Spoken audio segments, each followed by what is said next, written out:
Santa, reindeer, greeting cards, wrapped gifts, candy canes. You assume they are ancient. They are not. Nearly every piece of modern Christmas was invented by a named person at a specific company on a dateable campaign.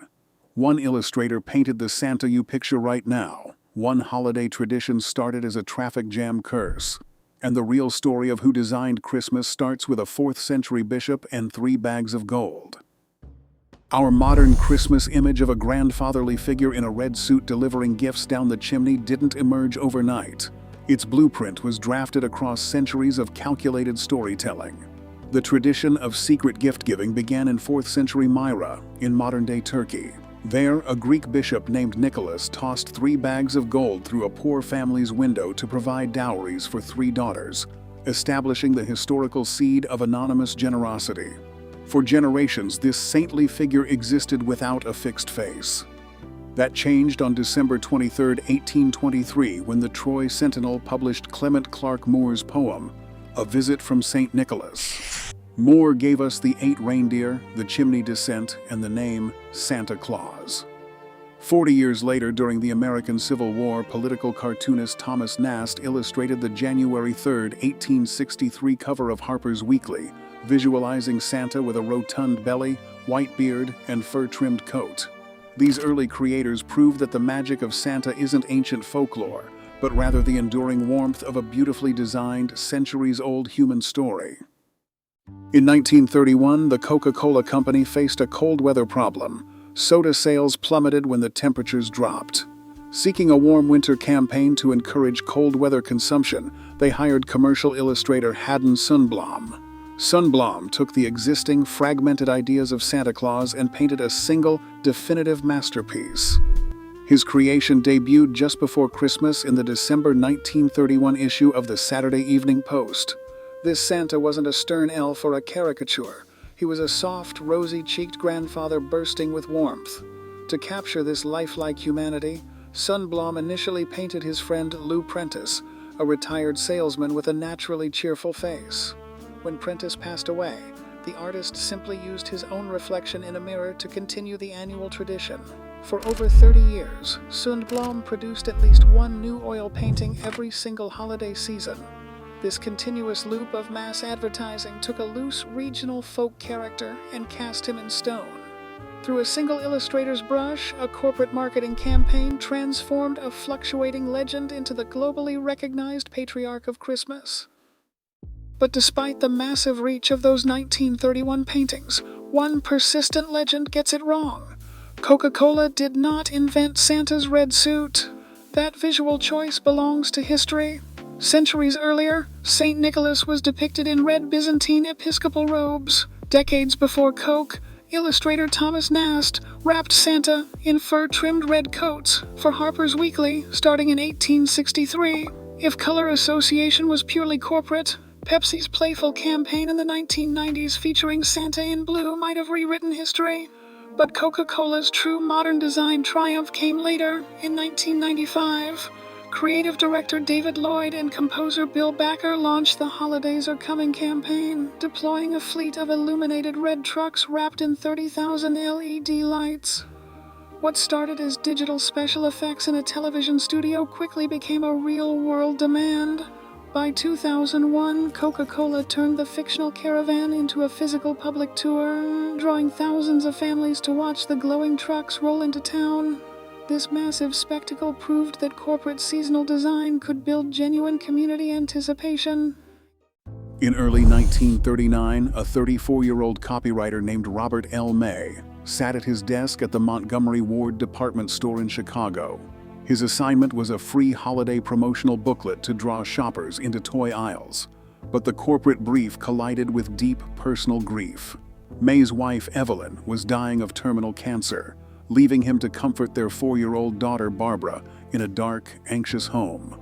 Drawing on his own childhood memories of feeling like an underdog, May crafted a story about an outcast reindeer. A local zoo visit sparked the idea of a luminous, glowing nose. Montgomery Ward executives initially balked, fearing a red nose suggested public drunkenness, but disarmingly warm sketches of the characters soon secured approval. That December, the store distributed over 2 million copies of the pamphlet. In 1946, in a rare act of corporate grace, Montgomery Ward's president transferred the valuable copyright directly to May, who was still struggling with medical bills. May's brother-in-law, Johnny Marks, adapted the story into a song, which Gene Autry recorded on June 27, 1949. Selling millions of copies, the track transformed the giveaway into a global icon. Behind the commercial triumph lies a tender truth. Rudolph persists because he was born not from a board meeting, but from a father's desperate effort to bring hope to a grieving child. In 1910, 18-year-old Joyce Clyde Hall arrived in Kansas City with 2 shoeboxes of postcards, founding what would become Hallmark.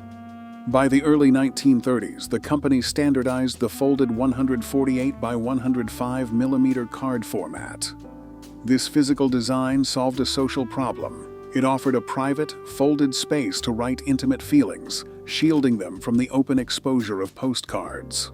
To turn these cards into keepsakes, Hallmark printed fine art reproductions starting in the late 1940s, featuring masterpieces by Vincent van Gogh, Paul Cézanne, Paul Gauguin, Pablo Picasso, and Salvador Dalí. But the way we package these sentiments also traces back to a happy accident.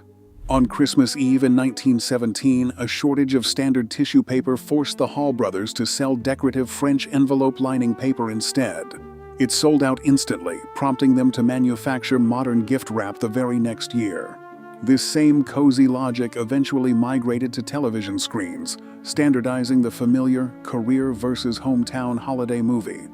These ordinary items prove that even our most personal seasonal rituals have a launch date and a corporate author. In December 1874, Macy's dry goods store on 6th Avenue changed holiday retailing forever by filling its windows with porcelain dolls staging scenes from Harriet Beecher Stowe's Uncle Tom's Cabin. This first grand illumination transformed a simple storefront into public theater, creating a landmark spectacle that retailers across America quickly copied. 50 years later, on Thanksgiving morning in 1924, Macy's took its promotional theater to the streets, launching an inaugural parade designed to open the pre-Christmas shopping season. By the 99th edition in 2025, the procession featured nearly 7,000 participants and drew over 3 million spectators. What started as a calculated sales strategy had become a cherished civic ritual, proving that corporate pageantry could win a permanent place in the public heart. Legend says a 1670 Cologne cathedral choir master bent sugar sticks into J shapes to keep children quiet during services, but the striped peppermint stick became a mass-market reality only in the mid-20th century. Bob's Candies in Albany, Georgia, mass-produced the treat using cellophane wrapping and the Keller machine, which automatically twisted and bent the hot candy without snapping it. Decades later, Starbucks started a new tradition by introducing its first seasonal holiday cup in 1997. By 2014, the red cup became a social media craze, generating a public post every 14 seconds during its launch week. Even the year's biggest shopping day has a manufactured history. While early discounting occurred in the 1830s Paris, the term Black Friday did not begin as a celebration of retail profits. Philadelphia police officers coined the phrase in 1966 as a curse for post-Thanksgiving traffic gridlock. The clean story of retailers moving from red to black ink came years later. Ultimately, modern Christmas proves that engineered magic can become real love. Which commercial holiday origin shocked you most? Tell us in the comments and join us next time on Curiosity Files to unwrap another history. Subscribe now for more untold stories.